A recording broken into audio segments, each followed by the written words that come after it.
है। आप में से कितने जी जाए मेरे जो कहीं जाते हो रोज घूमने के लिए? कोई जाता है? अरे जम के तो बोलो जरा। नहीं जाता। शिव पार्वती जाते, शंकर पार्वती भ्रमण पर जाते, आप और हम नहीं जा पाते। भगवान विष्णु के मस्तक पर थोड़ी चिंता रहती है संसार सागर की, ब्रह्मा जी के मस्तक पर चिंता रहती है संसार सागर की, इंद्र के मस्तक पर चिंता रहती है संसार सागर की, तो भ्रमण पर नहीं जा सकते। आपसे अगर कोई कह दे कि चलो, पति कह दे पत्नी से, चल मैं तुझे आज घुमा कर लेकर आता हूँ, 15 दिन अपन यहाँ चलते हैं, वहाँ से आएंगे फिर अपन दूसरी जगह चले जाएंगे, फिर वहाँ से आएंगे फिर वहाँ चले जाएंगे, फिर वहाँ से आएंगे फिर वहाँ चले जाएंगे, इतने में पत्नी बोलेगी ये घर का काम तुम्हारा काका जी करेगा? चिंता है कि नहीं?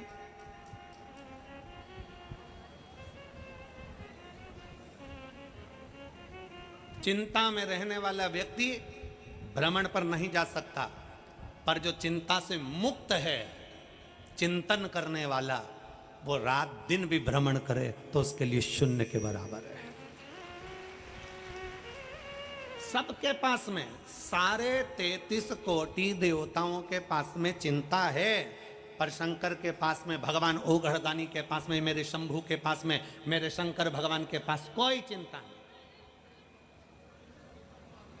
क्या चिंता करना?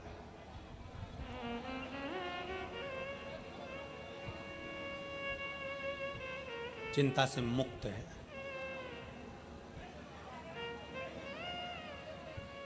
आपको चिंता हो सकती है, हमारे यहां तो कोई आता ही नहीं है। आपको चिंता हो सकती है, हमारे रिश्तेदार सबके यहाँ जाते हैं, हमारे यहाँ नहीं आते, हमारी मौसी उनके यहाँ गई पर हमारे यहाँ नहीं आई, हमारे रिश्तेदार वहाँ पहुँच गए पर हमारे यहाँ नहीं आए। शंकर भगवान को चिंता नहीं है। एक बार माता पार्वती जी ने शिव जी से कहा कि आप और हम शमशान में रहते हैं, शमशान में हमारा निवास है, हम शमशान में रह रहे हैं और कौन हमारे यहाँ आएगा, हमारे यहाँ कौन मिलने आएगा? इतने में शंकर भगवान ने कहा, पार्वती, ना हमको किसी से मिलने जाना है, ना हमको कहीं पहुँचना है, और कोई मिलने आए ना आए, हम शमशान में रहते हैं, एक ना एक दिन अगर नहीं भी आएगा तो लोग उसको अच्छी जोर से बांध के खींच के और लेकर आ जाएंगे। तो चिंता मत कर, तू फुल एंजॉय में अपनी जिंदगी जी, काहे का टेंशन?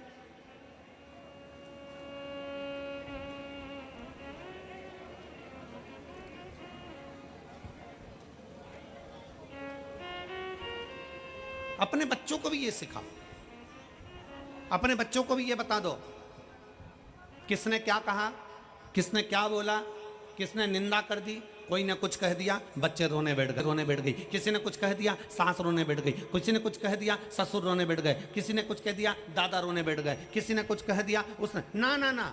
शिव महापुराण की कथा कथी अपनी चित्तवृत्ति में ये लेकर आ जाओ कि हमारी जिंदगी में कोई कुछ भी कहे, आग लगे बस्ती में, जम के बोलो जरा, अपन रहो मस्त, क्या किसको रोइए, चादर तान के सोइए। क्यों रोना? क्यों अपनी वृत्ति में उतारना? एक कथा आती है, अर्जुन ने एक स्वप्न देख लिया। महाभारत का एक बड़ा सुंदर चरित्र। अर्जुन ने एक स्वप्न देखा। अर्जुन ने स्वप्न में देखा कि एक गाय बछड़े को प्रेम कर रही है। अर्जुन ने स्वप्न में देखा कि गाय बछड़े को प्रेम कर रही है, बछड़े को प्रेम कर रही है गाय। जब गाय बछड़े को प्रेम करती है तो क्या करती है? उसको अपनी जिह्वा से जम के बोलो जरा, चाटती।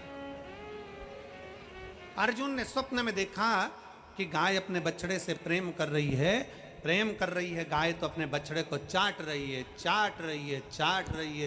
रही है। और अर्जुन ने देखा चाटते चाटते वो गाय उसकी पूरी चमड़ी को चाट गई, चाटते चाटते गाय उसके पूरे मांस को चाट गई, चाटते चाटते गाय उसके पूरे शरीर के मांस और चमड़ी को समाप्त कर दी और हड्डी का कंकाल वो बछड़ा बचा। अर्जुन ने जैसे स्वप्न में देखा, अर्जुन का नेत्र खुल गया। अर्जुन का नेत्र खुला और नेत्र खुलकर अर्जुन की आंखों में जल भर गया और जल भरा अर्जुन दौड़ता दौड़ता भगवान द्वारकाधीश के पास पहुंचा। भगवान द्वारकानाथ से कहा, स्वामी स्वामी, द्वारकाधीश से कहा, सरकार सरकार। भगवान ने पूछा क्या हो गया अर्जुन, तुम बड़े घबराए हुए दिख रहे हो। अर्जुन कहते हैं महाराज मैंने आज एक स्वप्न देखा है। क्या स्वप्न? मैंने देखा एक गाय अपने बछड़े से प्रेम कर रही है। प्रेम करते करते वो इतना चाट गई, उसको इतना चाट गई कि उसकी चमड़ी, उसका मांस सब समाप्त हो गया और बछड़ा आखिरी में तड़प रहा है, बछड़ा आखिरी में रो रहा है और वो माँ भी उसको देखकर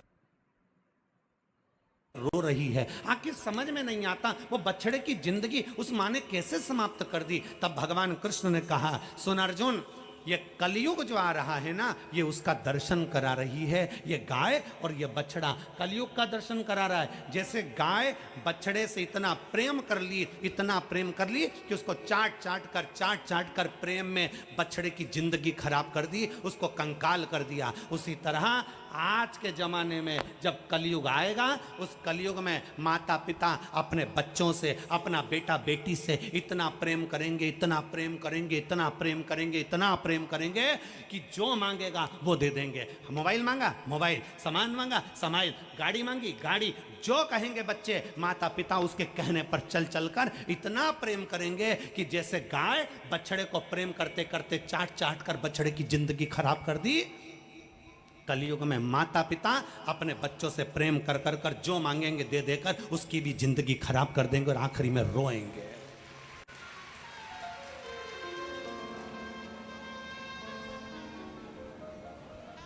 बेटे ने कहा ये ला कर दो, हाँ मम्मी पापा ने कह दिया भाभी तेरा बर्थडे आन दे, ला दूंगा। बेटी ने कहा पापा मुझे ऐसा, अभी 15 दिन में ला दूंगा, अभी ऐसा, अपने यहाँ कोई कमी है क्या, अभी ऐसा। अर्थात आपका अधिक प्रेम, आपका बहुत ज्यादा प्रेम आपके बच्चों की जिंदगी को बर्बाद कर रहा है।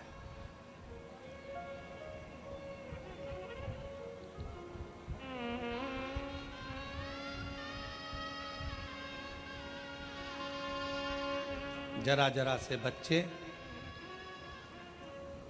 मोबाइल के चक्कर में ऐसे पड़े हुए हैं, जब तक वो मोबाइल नहीं देखते तब तक उनके मुंह में एक रोटी का टुकड़ा नहीं जाता।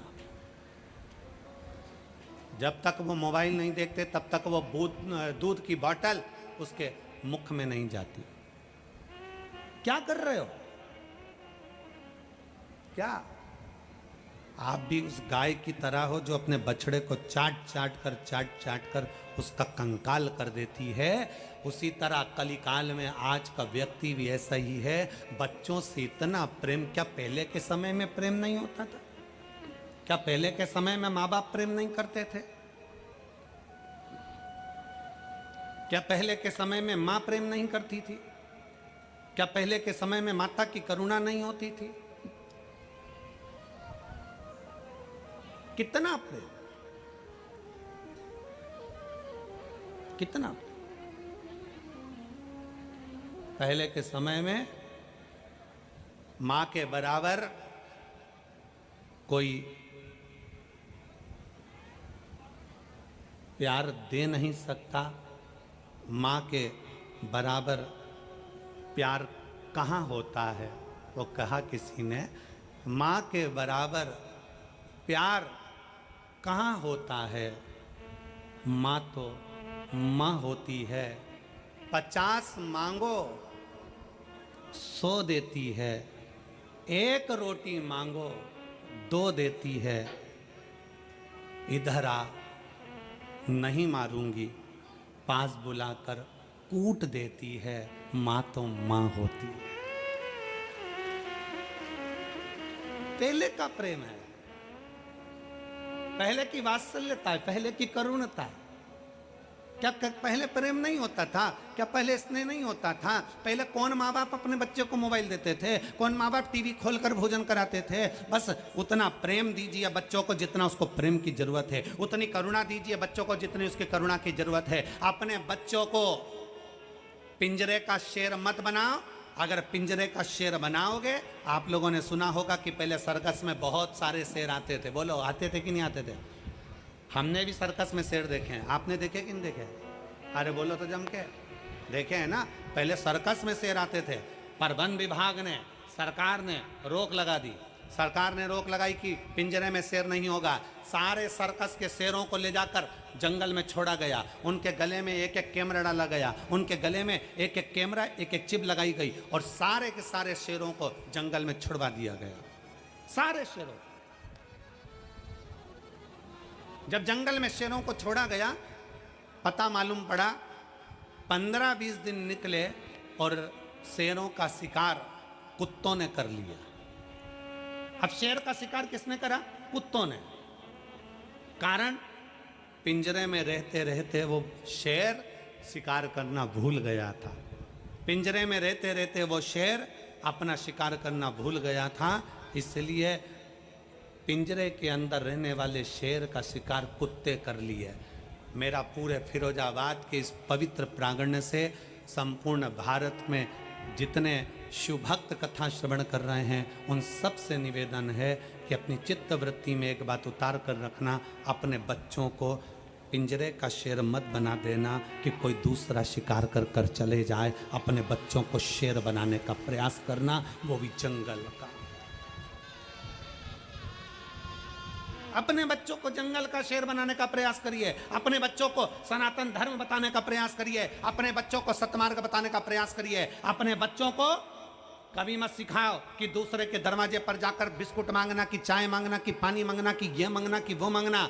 अपने बच्चों को सिखाना कि शंकर जी के मंदिर में घर से एक लोटा जल लेकर जाओ, शंकर के शिवालय में दो। क्यों? हमारे घर का बच्चा जब अपने घर से एक लोटा पानी भरकर शंकर के मंदिर में देने की आदत डालेगा, हमारे घर का छोटा छोटा बच्चा जब शंकर के मंदिर में एक लोटा जल चढ़ाने की आदत डालेगा, तब हमारे घर के बच्चों को आदत हो जाएगी कि हमें देने की आदत है, हमें किसी के दरवाजे से मांगने की आदत नहीं, हम लुटा सकते हैं। समर्पण का भाव कहना बताओ।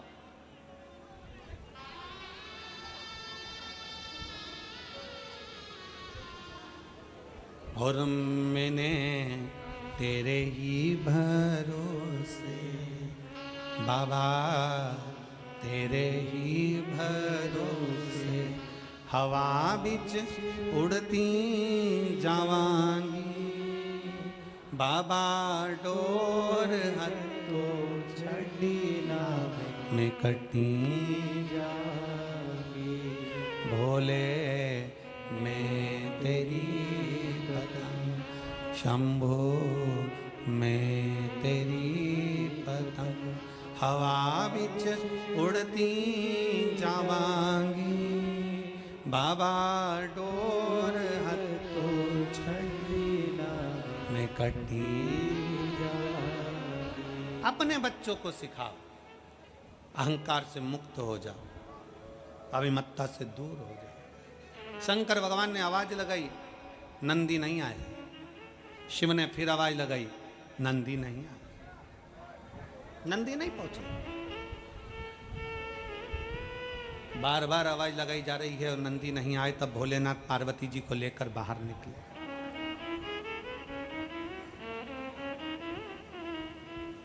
शंकर भगवान माता पार्वती को लेकर जब बाहर निकले तो शिवजी सामने क्या देखते हैं कि नंदी बैठा है और राम जी महाराज का परम भक्त शंकर का अंश हनुमान जी बैठे हैं। दोनों बैठे हैं, दोनों। और क्या बात चल रही है दोनों में?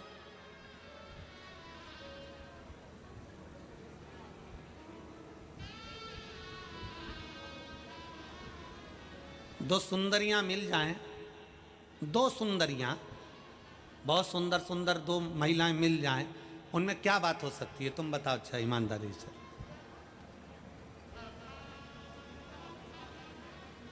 एक कहेगी मेरी पीली साड़ी देख कितनी जोरदार है, हो मेरे पे जच रही है। दूसरी कहेगी मेरी गुलाबी साड़ी देख रही है कितनी जोरदार है, मुझ पे जच रही है। ये तो हो गई सुंदरियों की बात। दो अच्छे पढ़े लिखे व्यक्ति मिल जाएं, खूब जोरदार पढ़े लिखे, वो आपस में बात करेंगे। देखो मैंने तो ये वाला एजुकेशन किया, मैंने ये पढ़ा, ऐसा करा, मैंने ये पढ़ा, ये करा, ये कोचिंग करी, ये करा। और दो पहलवान मिल जाए तो अब दो पहलवान एक साथ मिल जाएं तो क्या बात करेंगे? तूने मेरी सूरवीरता को जाना नहीं है। मैं इतना प्रबल, इतना वीर, तो मुझे पहचाना नहीं है। अब हनुमान जी और नंदी दोनों एक जगह बैठे हैं और दोनों ही प्रबल हैं। अब दोनों की बात क्या चल रही है? शंकर भगवान थोड़ा सा पीछे, जैसे ही देखा इन्होंने कि दोनों बैठे हैं, शिव जी थोड़े पीछे खड़े हो। शंकर भगवान थोड़े पीछे खड़े हो। अब हनुमान जी बोले नंदी से, तू मुझे जानता है? तू मुझे पहचानता है? मैंने अपनी भुजाओं के बल पर, इन्हीं कंधों पर राम और लक्ष्मण को उठाया था। मैंने अपनी पूंछ में आग लगाकर पूरी लंका को जला दिया था सोने की। तू मुझे जानता है? इन्हीं भुजाओं के बल पर मैं संजीवनी लेने गया था और पूरा की पूरा पर्वत उठाकर लेकर आ गया था। तू मुझे जानता है? इतने में नंदी बोले, तुम मुझे जानते हो? त्रिलोकी का नाथ, त्रिकालदर्शी, कैलाशी, अविनाशी शिव मेरी पीठ पर बैठते हैं और मैं उनको लेकर जाता हूं। तू मुझे जानता है? आद्य शक्ति मां दुर्गा भवानी जो शेर पर बैठती है, वो जगदम्बा, वो जगदम्बा जो आद्य शक्ति दुर्गा भवानी है, पूरी दुनिया की शक्ति है। उस शक्ति को शंकर अपने साथ मेरी पीठ पर बिठाते हैं और मैं उनको लेकर जाता हूं। तू मुझे जानता है? जानता है तू मुझे? दोनों की लोकाचोकी हो रही है, दोनों की आपस में बातें हो रही हैं, दोनों की बातें हो रही हैं। शंकर भगवान को बुरा लग रहा है, शिव जी को ये अहंकार पसंद ही नहीं।